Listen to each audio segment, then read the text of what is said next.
آج کا جو پروگرام ہے صفائی محلہ، یا یوں کہہ لیجئے کہ صفائی ابھیان۔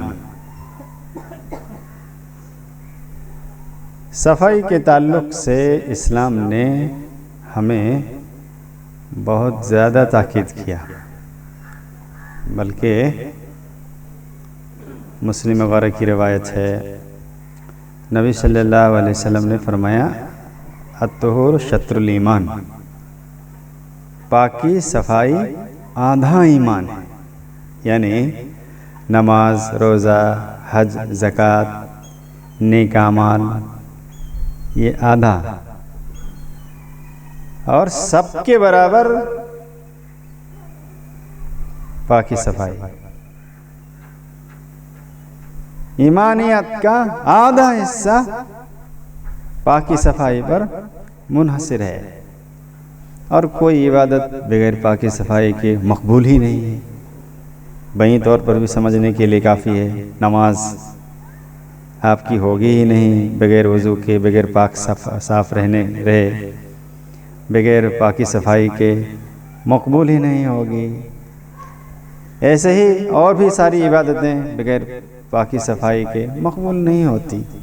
تو بہین طور پر بھی پاکی صفائی حقیقت میں آدھا ایمان ہے، یعنی ہمارے ایمان کا آدھا حصہ ہے۔ تو یہ کافی آپ کو سمجھنے کے لیے۔ اس کے علاوہ خاص طور سے پاکی صفائی گاؤں کے رہنما قسم کے لوگ، دائی قسم کے لوگ، گھر کے معاشرے کے گارجین قسم کے لوگ، ان کو تو اور زیادہ پاک صاف رہنا چاہیے۔ اللہ سبحانہ و تعالیٰ نے نبی صلی اللہ علیہ وسلم کو مخاطب کیا سورہ مدثر میں، بسم اللہ الرحمن الرحیم، کہا یا ایھا المدثر قم فانذر،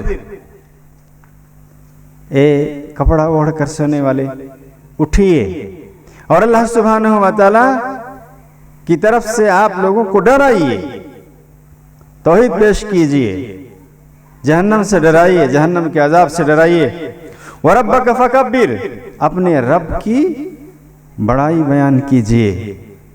یہ نبی صلی اللہ علیہ وسلم کو اللہ نے حکم دیا، یعنی آپ کو دعوتی کام کرنے کے لیے کہا جا رہا ہے، اور اس کے بعد اس کے بعد اللہ نے کہا وَثِيَابَكَ فَطَهِّرْ، اپنے کپڑے کو پاک صاف رکھیے، اور وَالرُّجْزَ فَاهْجُرْ، کسی بھی قسم کی گندگی سے آپ دور رہیے۔ نبی تو پاک صاف ہی رہتے تھے، گندگی سے دور ہی رہتے تھے۔ یہ قیامت تک آنے والے ہم سبھی لوگوں کو کہا جا رہا ہے کہ پاکی اور صفائی کو اختیار کیجئے، اپنے کپڑے لتے کو پاک صاف رکھیے۔ یہ خاص طور سے دائی لوگوں کو تو، اور اللہ سبحانہ وتعالیٰ نے کہا گھر کے گارجین، گھر کے رہنما، معاشرے کے، سماج کے جو لیڈر قسم کے لوگ ہیں، ان کو تو اور پاک صاف رہ کر لوگوں کے سامنے پیش کرنا چاہیے کہ اسلام اس بات کا حکم دیتا ہے۔ یہی نہیں، پاکی صفائی کی تو اہمیت اتنی زیادہ ہے کہ ہمارے نبی صلی اللہ علیہ وسلم نے فرمایا لولا ان اشق علی امتی لامرتہم بالسواک عند کل صلاۃ، اگر یہ بات بہت زیادہ دشوار گزار نہ ہوتی تو میں اپنی امت کو حکم دیتا کہ ہر نماز کے وقت مسواک کر کے اپنے منہ کی صفائی کرے۔ نبی صلی اللہ علیہ وسلم کی دوسری حدیث موجود ہے، آپ صلی اللہ علیہ وسلم نے فرمایا کہ یہ السواک مطہرۃ للفم،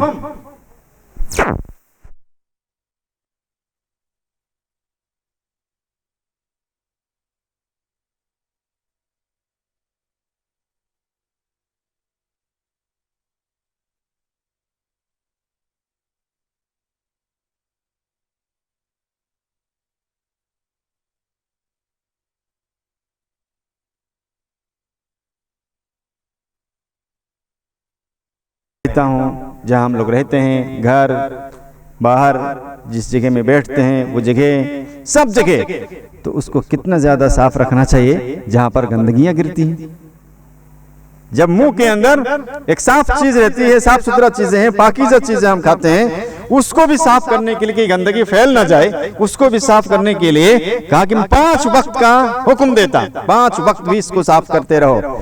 مگر یہ بہت مشکل ہوتا، اسے میں نے 5 وقت نہیں حکم نہیں دیا. معلوم یہ ہوا کہ جب ہمیں منہ کی صفائی کا اتنا زیادہ اللہ سبحانہ و تعالیٰ نے حکم دیا نبی کے ذریعے، تو پھر ہمارا جو سماج اور معاشرہ جہاں پر گندگی رہتی ہے، جہاں پر کوڑے گرتے ہیں، جہاں پر کچرے گرائے جاتے ہیں، جہاں پر گھروں کے جو کوڑے کچرے ہوتے ہیں پھینکے جاتے ہیں، وہاں کس طرح سے صاف رکھنا چاہیے. ہمارے یہاں اسلام ہمیں صفائی کا زبردست حکم دیتا ہے اور سیدھا کہتا ہے کہ آپ وَثِيَابَكَ فَطَهِّرْ، اپنے کپڑے کو بھی پاک صاف رکھیے، اور وَالرُّجْزَ فَاهْجُرْ، کسی بھی قسم کی گندگی کو نہ اپنائیے.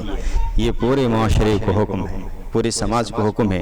قرآن نے نبی کو کہہ کر ہم تمام مسلمانوں مردوں عورتوں کو کہا اللہ رب العالمین نے پاک صاف رہنے کے لیے. اس لیے مردوں کے ساتھ ساتھ میں سمجھتا ہوں اس کام میں اہم رول عورتوں کا بھی ہوتا ہے، بلکہ یہ میں سمجھتا ہوں کہ 60% رول عورتوں کا ہوتا ہے، مردوں سے زیادہ ہوتا ہے. کیونکہ ایک مرد کو صاف ستھرا عورت رکھتی ہے، ایک بچے کو صاف ستھرا عورت رکھتی ہے، گھر کو صاف ستھرا عورت رکھتی ہے، کپڑے کو صاف ستھرا عورت رکھتی ہے. ایسے ہی اگر عورت چاہے لے، اگر عورت دلچسپی لے لے تو اپنے بچوں کے ذریعے، اپنے مردوں کے ذریعے جو سماج میں گندگیاں رہتی ہیں ان کو بھی صاف کرا سکتی ہیں، اور ان کا اہم رول ہوتا ہے. اس لیے مردوں کو، عورتوں کو، سب کو مل کر چاہیے کہ پاکی صفائی کو اپنائیں.